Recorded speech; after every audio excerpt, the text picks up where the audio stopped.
Querido irmão, querida irmã, neste 24º domingo do tempo comum, nós somos colocados diante de uma realidade fortíssima. As consequências da adesão a Deus e as implicações que a fé deve ter. Deus nos convida hoje a uma atitude concreta, decorrente da fé, em relação a Deus mesmo, mas sobretudo em relação ao próximo e à sociedade. Nós temos a primeira leitura tirada já do finzinho do livro do profeta Isaías, em que o profeta afirma que abriu seus ouvidos a Deus e dali começou a sua missão. É uma lição muito importante para nós. Toda missão começa da abertura dos ouvidos para a escuta da voz de Deus, que sempre nos chama a nos mover, a sair de onde estamos, a ir em direção a um novo destino traçado por Deus e em direção ao próximo. O profeta diz: o Senhor me abriu os ouvidos, eu não resisti, não voltei atrás. O seguimento de Deus requer de nós essa fidelidade, essa capacidade de seguir adiante, mesmo em face das dificuldades. É o que acontece com o profeta, que, após afirmar, não voltei atrás, também precisa constatar como foi difícil perseverar no caminho de Deus. E assim é para todos nós, mas vale a pena. O profeta diz: fui agredido, ofereci as costas para me baterem, a face para me arrancarem a barba. Apesar dos sofrimentos todos que a profecia traz, ou seja, a atitude de anúncio do bem e denúncia do mal, todo o sofrimento que pode atrair numa humanidade doente como a nossa, Deus não deixa de lado quem adere a Ele. E essa é uma das partes mais importantes deste domingo. Deus não deixa só quem se decide por Ele. E é por essa razão que o profeta diz: o Senhor é meu auxiliador, por isso não me deixei abater, mas conservei o ânimo. Conservei o rosto impassível como uma pedra, porque sei que não sairei humilhado. Ao meu lado está quem me justifica. Quem é meu adversário? O Senhor é o meu auxiliador. Quem vai me condenar? Veja essa dinâmica importante do profeta, que é uma dinâmica também da nossa vida. Abrir os ouvidos à voz de Deus. Responder com a nossa adesão à missão que Deus nos confia de profetizar. Denunciar o mal, anunciar o bem. Saber que os sofrimentos virão e as perseguições virão contra os que fazem o bem e denunciam o mal. Mas Deus permanece ao lado daqueles que o escolheram. E, em nenhuma hipótese, o final da história é a derrota, mas é sempre a vitória provocada por Deus. O salmista, no Salmo 114, que hoje nos acompanha, declara o seu amor por Deus. Eu amo o Senhor. E declara também algumas características de Deus em relação a Ele, que são também as características de Deus em relação a nós. Ouviu o grito da minha oração, inclinou para mim o seu ouvido no dia em que eu o invoquei. O Senhor é justiça e bondade, nosso Deus é amor e compaixão. O Senhor defende os humildes, eu estava oprimido e Ele salvou-me. A capacidade de salvar é própria de Deus. É o grande objetivo de Deus em relação à humanidade que se perdeu pela sua limitação e pelo pecado.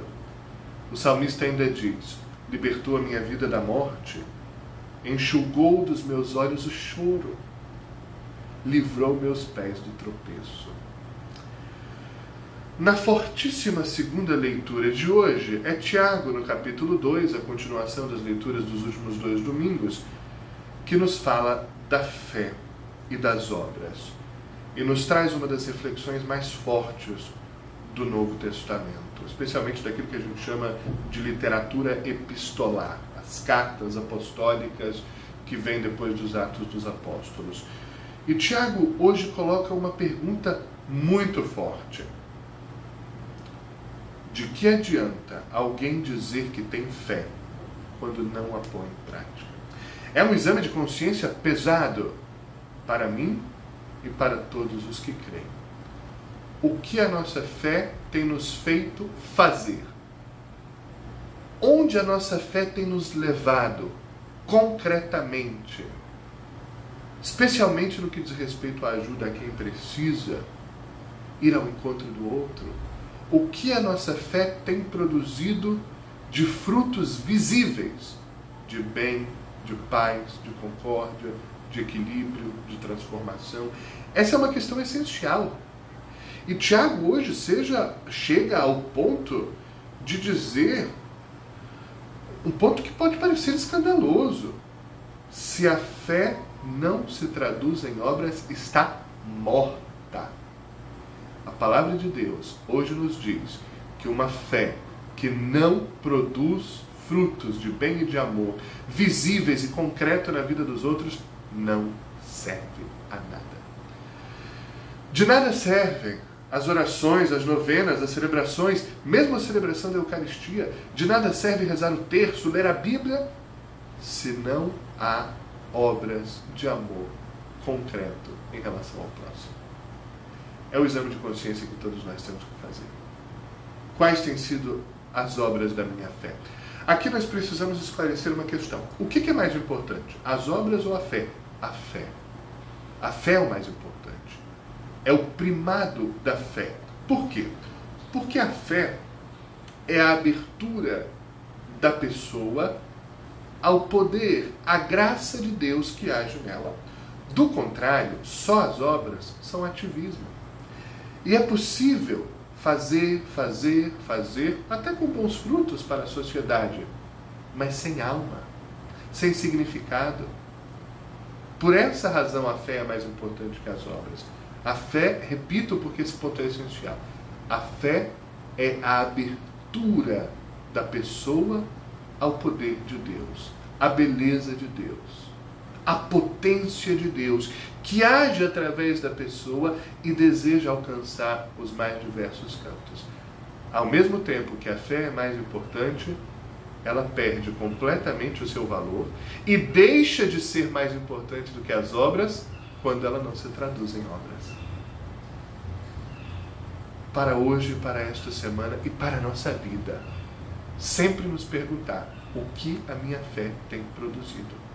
Se a minha fé não tem produzido nada na vida do próximo, da minha família, no meu ambiente de trabalho, na comunidade em que eu resido, em relação aos pobres que batem à minha porta, essa fé não serve, tem que trocar.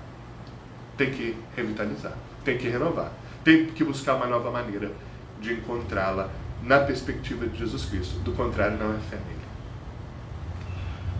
No Evangelho, nós temos hoje o que nós chamamos de virada de chave do Evangelho de São Marcos. O Evangelho de Marcos tem duas partes principais. A primeira vai até o capítulo 8, a segunda começa a partir do capítulo 9. E hoje nós pegamos o final do 8 e o começo do 9. A primeira parte se destina a responder a pergunta: quem é Jesus? E a resposta é Jesus enquanto Filho de Deus.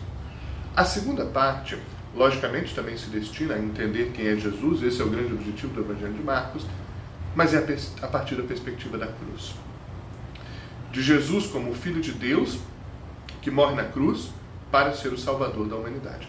Agora há pouco, no Salmo 114, que nós meditamos, nós vimos esse pedido a Deus do salmista em nome de toda a humanidade: salva-me, Senhor, salva-me, Senhor. O Senhor é aquele que me salva. Jesus é o Salvador. Como entender bem essa questão?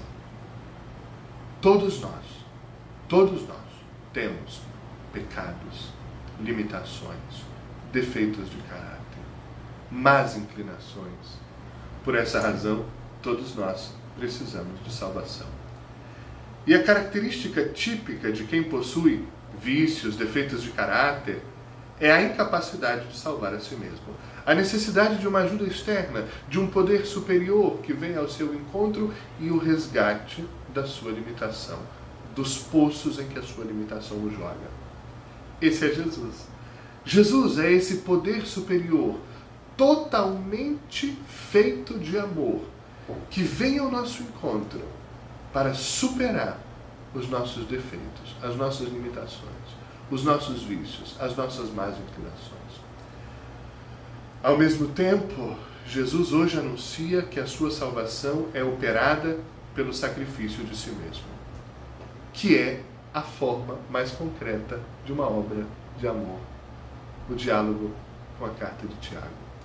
Jesus, autor da fé, porque Deus é o autor da fé e Jesus é Deus, Jesus, o Filho de Deus encarnado na história, mostra as suas obras na doação de si mesmo. Doação que se mostra extrema e completa na cruz, quando morre, quando dá tudo, dá inclusive a vida, pela salvação de todos. Jesus, então, no Evangelho hoje, faz esse anúncio difícil. Deve sofrer, ser rejeitado, morto. Pedro não aceita. Pedro já estava acostumado com um Messias milagreiro. Pedro já estava acostumado com um Messias que multiplicava pães e peixes, que andava sobre o mar, que acalmava a tempestade, que ressuscitava morto, que curava doente, um Messias que atraía multidões ao seu redor para ouvi-lo. Mas um Messias que sofre, que morre, não cabia na perspectiva de Pedro sobre o messianismo. Não cabia na ideia de Pedro um Salvador que pudesse morrer. Na verdade, não cabia na ideia dos judeus, por essa razão não reconhecem Jesus como Salvador, apenas como um profeta. E é interessante ver no início do Evangelho que Jesus faz um questionário muito famoso sobre aquilo que se pensava sobre ele. As respostas todas estão ligadas ao passado. Que Jesus é a reencarnação de Elias, que Jesus é um profeta, que Jesus talvez seja João Batista. Sempre um olhar para o passado. Embora fossem respostas bonitas, altas, tinham Jesus em alta conta, mas ainda assim profundamente incorretas, porque ligavam Jesus apenas ao passado. Não foram capazes de enxergar a novidade de Jesus. Jesus é novo, é uma novidade, colhe toda a trajetória do Antigo Testamento, mas é novo, é uma coisa nova. E a novidade de Jesus é o amor que salva, e salva pela doação de si, até as últimas consequências. Por essa razão, o símbolo desse amor é a cruz. Na cruz não se prega, não se faz milagres, não se discursa, não se cura morto. Na cruz se sofre e se morre. Na cruz, a vida é entregada em sacrifício de amor para a doação completa de si mesmo pelo bem do próximo. Por essa razão, Jesus diz: se alguém quer me seguir, se alguém quer dizer que é do meu time, se alguém quer chamar a si mesmo de cristão, não é fazendo grandes feitos cinematográficos, mas é pregando a cruz. Isso significa, é aceitar o sofrimento, é doar-se ao outro, é morrer se preciso for, pelo bem do outro. Negar a si mesmo é a negação mais difícil que pode haver para o ser humano, porque é a superação do egoísmo. Negar a si mesmo é colocar o outro como mais importante. É dizer, o que eu penso, o que eu quero, eu nego, abaixo, para elevar o bem necessário ao outro. O cristianismo é forte, mas é a estrada mais bonita que eu já encontrei. Querido irmão, querida irmã, que o Senhor nos ajude a sermos capazes de fazer o exame de consciência de como vai a nossa fé, que obras de amor, de transformação ela tem produzido, e que sejamos capazes de efetivamente carregar a cruz, dizendo não ao nosso egoísmo e sim ao amor ao próximo, que é o que transforma o mundo e nos faz experimentar o céu desde logo. Bom domingo e boa semana.